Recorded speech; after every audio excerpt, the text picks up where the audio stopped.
plénière. Au total, on a passé 300 heures avec les partenaires sociaux. Enfin, j'ai passé avec mon équipe 300 heures avec les partenaires sociaux. Et compte tenu de la loi de ratification la semaine dernière, on a plus de 100 heures quand même de débat au Parlement. C'est pas rien. Donc il y a bien démocratie politique et démocratie sociale qui se tricotent ensemble. Et je pense que, voilà, c'est comme ça a été dit, c'est l'esprit en marche. C'est pas parce qu'on a fait plus rapide en temps, parce que grâce aux ordonnances, on a gagné quasiment 8 mois sur l'application des lois. Et je pense que nos concitoyens n'avaient pas compris qu'il fallait attendre 18 mois avant qu'il se passe quelque chose dans le monde du travail. Enfin, je crois que c'était juste pas compréhensible.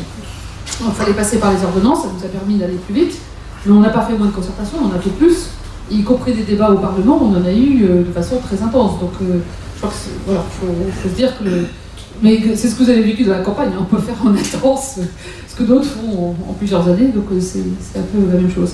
Alors aujourd'hui, c'est intéressant parce qu'on est juste à l'inflexion du passage à la deuxième phase.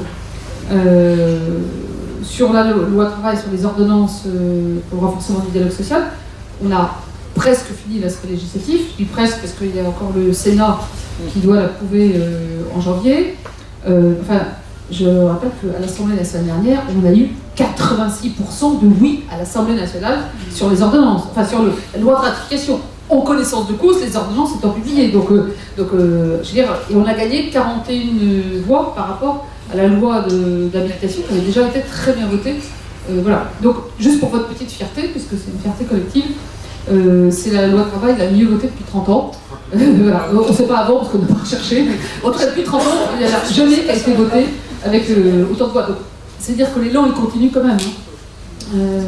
Et puis tous les décrets seront publiés avant la fin de l'année, comme il faudra promis. Alors, moi je ne sais pas, ça m'intéressera d'avoir votre avis, mais j'ai vu beaucoup de TPE, PME depuis un mois, pour l'équipe, quelques milliers. Bon, on sent qu'il y a, voilà, il y a un regain de confiance, ils se sont rendus compte qu'on tenait compte d'eux au premier chef dans la loi. Ça ne veut pas dire que c'est parfait, ça ne veut pas dire que ça résout tout, mais c'est quand même, j'espère que vous le vivez ici, en tout cas ce sera intéressant d'échanger. Et évidemment, il faut continuer parce que maintenant, il faut que ça vienne dans l'action. Et puis alors après, on entre dans la deuxième phase qui va être tout aussi passionnante, tout aussi sportive, sur ce qu'on appelle sécurisation, dynamisation des parcours, enfin formation, apprentissage et assurance chômage. Alors, les deux réformes les plus importantes en ampleur, c'est formation professionnelle et apprentissage. La presse parle surtout d'assurance chômage, et sur l'assurance chômage, il y a des sujets très importants, hein, les démissionnaires, les indépendants, contrôle de la charge d'emploi. C'est des sujets importants, mais ce n'est pas tout l'édifice. C'est des sujets très importants d'élargissement et je promouvorai avec enthousiasme. Mais sur la formation et l'apprentissage, on a besoin vraiment de craquer le système. Aujourd'hui, on ne peut pas avoir, enfin, avec la reprise, je pense qu'on vit en Gironde, on a maintenant des dizaines, voire les entrepreneurs disent des centaines de milliers d'emplois sur lesquels, parce qu'on a eu un chômage de masse pendant très longtemps, on ne trouve pas les qualifications en face. Et en face, on a 1 300 000 jeunes qui sont nulle part, ni en formation, ni en emploi, ni en apprentissage. C'est un drame absolu. Et on a 2,7 millions de chômeurs. Donc, il est urgent. Donc, la compétence, c'est vraiment la clé. Et pour ça, on ne peut pas faire une réformette. Hein, parce qu'une réformette de la formation, de l'apprentissage, allez, avec beaucoup d'efforts, on va faire 5% de plus. Hein. C'est pas la taille des enjeux.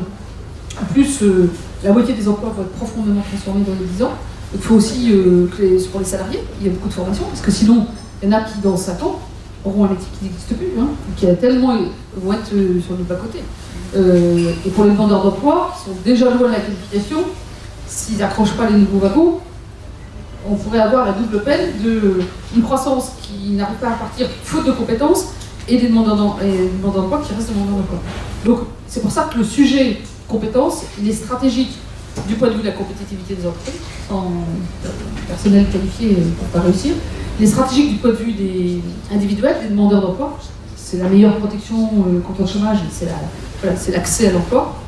L'emploi pérenne en plus, parce que évidemment, les emplois très précaires, CDD d'intérim permanent, sont beaucoup moins qualifiés, il n'y a pas de secret.